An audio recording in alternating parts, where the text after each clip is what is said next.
Venezuela যুক্তরাষ্ট্রকে $200 কোটি মূল্যের অপরিশোধিত তেল সরবরাহ করবে। মার্কিন প্রেসিডেন্ট ডোনাল্ড ট্রাম্প বলেন, কারাকাস ও ওয়াশিংটন এই সংক্রান্ত চুক্তিতে পৌঁছেছে।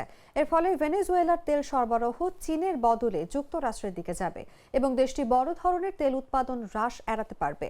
ট্রাম্প দাবি করেছিলেন, ভেনেজুয়েলার তেল শিল্পে মার্কিন কোম্পানিগুলোর প্রবেশাধিকার নিশ্চিত করতে হবে, না হলে সামরিক হস্তক্ষেপের ঝুঁকি থাকবে। তার আরোপিত রপ্তানি নিষেধাজ্ঞার কারণে গত ডিসেম্বরের মাঝামাঝি থেকে লাখ লাখ ব্যারেল তেল ট্যাঙ্কার ও স্টোরেজে আটকা পড়েছিল। ভেনেজুয়েলার প্রেসিডেন্ট নিকোলাস মাদুরোর সরকারের উপর চাপ বৃদ্ধির অংশ হিসেবে দেশটির উপর অবরোধ আরোপ করা হয়।